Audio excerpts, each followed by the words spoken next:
अप्रैल के बाद से 3 जून तक दिल्ली एनसीआर यानी उत्तर भारत के इस हिस्से में भूकंप के कम से कम 7 झटके महसूस किए गए हैं। ये भारत की खुद सेस्मोलॉजी जो विभाग है उनका कहना है। बड़ा सवाल ये उठ रहा है कि ये भूकंप के झटके, हालांकि इन झटकों की तीव्रता रिक्टर स्केल पर, रिक्टर पैमाने पर 5.0 से कम बताई जा रही है और वैज्ञानिक कहते हैं कि 5 के नीचे नीचे आने वाले भूकंप जो होते हैं वो ज़्यादा खतरनाक नहीं होते हैं। लेकिन बड़ा सवाल यही उठ रहा है कि ये झटके बढ़ते क्यों जा रहे हैं, इतने ज़्यादा क्यों आ रहे हैं। कुछ लोगों के मन में ये भी सवाल उठ रहा है कि कहीं ऐसा तो नहीं कि कोई बड़ा भूकंप आने वाला है। मुद्दे को समझने के लिए दो चीज़ें बहुत ज़रूरी हैं। पहली चीज़ ये कि ये झटके आ क्यों रहे हैं। तो झटके आ इसलिए रहे हैं क्योंकि उत्तर भारत का ये जो हिस्सा है, इसके नीचे एक प्लेट टेक्टोनिक मूवमेंट होता है, यानी अर्थ की, पृथ्वी की भूगर्भ में क्रस्ट होती है जो आपस में एक दूसरे से टकराती हैं, जिसकी वजह से ऊपर कंपन होता है और उसके बाद ट्रेमर्स आते हैं, अर्थक्वेक्स आते हैं। उससे ज़्यादा एक बुनियादी सवाल ये है कि ये झटके इस वक्त आने की वजह क्या है और उत्तर भारत में ही क्यों। तो जो सीस्मिक जोन्स होते हैं उनको डिफ़ाइन करने का, उनके एरियाज़ डिमार्केट करने का तरीका जियोलॉजिस्ट ने बड़ा इंटरेस्टिंग निकाला है। उन्होंने सीस्मिक जोन्स को 1, 2, 3, 4, 5 की कैटेगरी में डाला है। यानी पहला सीस्मिक जोन 1 जो है उसमें भूकंप आने की संभावना सबसे कम होती है और जाहिर है सीस्मिक जोन 5 जो होता है उसमें संभावना सबसे ज़्यादा होती है। दिल्ली एनसीआर का जो क्षेत्र है ये सीस्मिक जोन 4 में आता है। अगर तुलना करें दूसरे महानगरों से भारत के, तो मुंबई, कलकत्ता, चेन्नई और बेंगलुरु ये सीस्मिक जोन 3 में आते हैं, यानी इनमें भूकंप आने की संभावना दिल्ली से कम बताई जाती है। दिल्ली एनसीआर का जो रीजन है इसके बारे में बताया जाता है कि इंद्रप्रस्थ इलाके से लेकर और पूरे पश्चिमी एरिया में बॉर्डर्स जो हैं वहाँ पर नीचे ज़मीन में एक फॉल्ट लाइंस हैं। जो गुड़गांव बॉर्डर पर फरीदाबाद इलाका है उसके पास भी लोग कहते हैं कि वैज्ञानिकों का मानना है कि फॉल्ट लाइंस हैं और वहाँ पर क्रस्ट में, पृथ्वी के नीचे मूवमेंट्स होते रहते हैं जिसकी वजह से ट्रेमर्स आते रहते हैं। तमाम सीस्मोलॉजिस्ट जो हैं वो उनकी राय ये है कि दिल्ली की दुविधा एक ये भी है कि वो हिमालय के निकट है, यानी जो हिमालय माउंटेन्स हैं उसके पास में है और भारत और यूरेशिया जब अलग हुए थे, जब बने थे, जो टेक्टोनिक प्लेट्स, जो नीचे की प्लेट्स हैं, पृथ्वी के नीचे की क्रस्ट की हैं, उनके भीतर प्लेट्स में जब टकराव होता है तो हिमालय पर्वत से लेकर पूरे उत्तर भारत तक इस तरह के ट्रेमर्स महसूस किए जाते हैं। हमारी बात Indian association of structural engineers के अध्यक्ष प्रोफेसर महेश टंडन से भी हुई और उन्होंने कहा कि दिल्ली में भूकंप के साथ साथ जो इमारतें हैं उनका भी एक बहुत बड़ा मसला है, जो भूकंप के किसी बड़े झटके में दिल्ली को और एनसीआर के रीजन को थोड़ा कमज़ोर बनाती हैं। उनका कहना है कि 70% ऐसी इमारतें पूरे दिल्ली एनसीआर क्षेत्र में हैं जो 6.5 रिक्टर स्केल के भूकंप को ना झेल पाने वाली हालत में है और उन सब में रिपेयर की ज़रूरत है। गौरतलब ये भी है कि कुछ दिन पहले भारत की सुप्रीम कोर्ट ने ये कहा था कि जो इमारतें हैं जो भूकंप के किसी भी सिनेरियो में जिनको नुकसान आ सकता है, जो पुरानी हो चुकी हैं, जो जर्जर अवस्था में हैं, उनमें क्लियर कट मेंशन होना चाहिए, डिमार्केशन होना चाहिए कि ये इमारत कमज़ोर है या इस इमारत में रिपेयर होना है। हालांकि अगर आप ज़मीन पर जाइए तो अभी उस तरह की चीज़ें नहीं दिखाई देती हैं।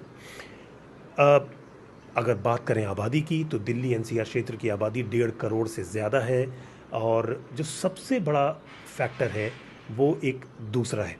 वो वजह ये है और ये बात तमाम वैज्ञानिक अपने शोध के बाद बताते हैं, इस मिट्टी की, ये जो दिल्ली एनसीआर की मिट्टी है ये दरअसल यमुना नदी के दोआब पर बना एरिया है और जो फैलता चला जा रहा है। तो तमाम वैज्ञानिकों को लगता है कि इस मिट्टी में बालू की मात्रा दूसरे और जो इलाके हैं उसमें थोड़ी सी ज़्यादा है।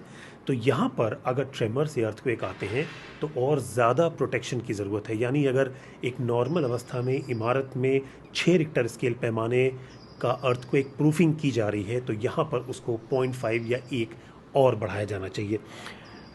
तीसरी बात, दिल्ली में एनसीआर क्षेत्र में भूकंप का एक इतिहास भी रहा है। 300 साल की बात जो है अगर हम करें तो जियोलॉजिकल सर्वे ऑफ इंडिया के फॉर्मर एडिशनल डायरेक्टर जनरल हैं प्रभास पांडे, उन्होंने इसमें काफ़ी शोध किया है। उनके मुताबिक 1720 में दिल्ली में एक बहुत बड़ा भूकंप आया था 15 जुलाई के दिन और उसमें काफ़ी तबाही मची थी।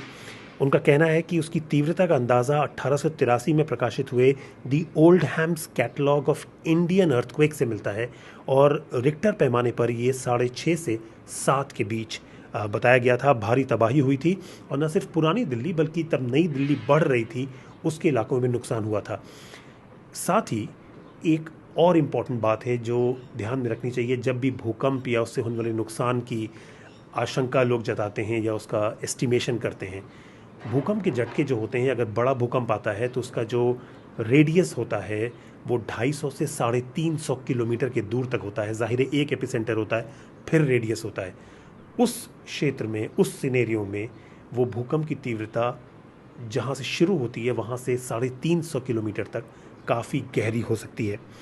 हालांकि डॉक्टर प्रभास पांडे ने आगे बताया है कि अगर 20वीं सदी की बात हो तो 1905 में कांगड़ा, 1991 में उत्तरकाशी और 1999 में चमोली में आए भूकंप जो थे वो उनका उत्तर भारत यानी इस क्षेत्र की प्लेट टेक्टोनिक मूवमेंट से सीधा संबंध था।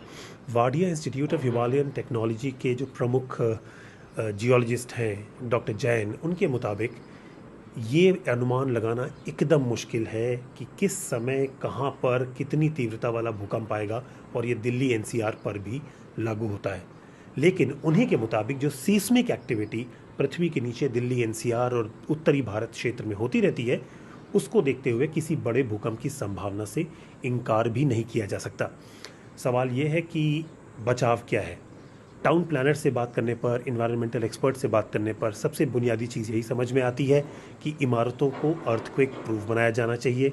लोगों को एडिक्वेट जियोलॉजिकल वार्निंग्स, जैसे अब ट्रेमर्स आ रहे हैं तो लोगों को ये पता होना चाहिए कि ये ऐसा एक दौर चल रहा है जिसमें ट्रेमर्स आ सकते हैं। कोई हल्का ट्रेमर है, कोई बड़ा ट्रेमर भी हो सकता है।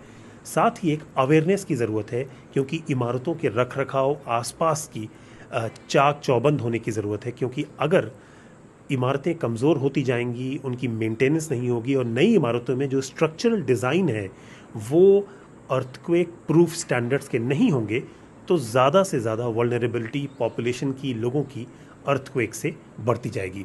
नितिन श्रीवास्तव, BBC, दिल्ली।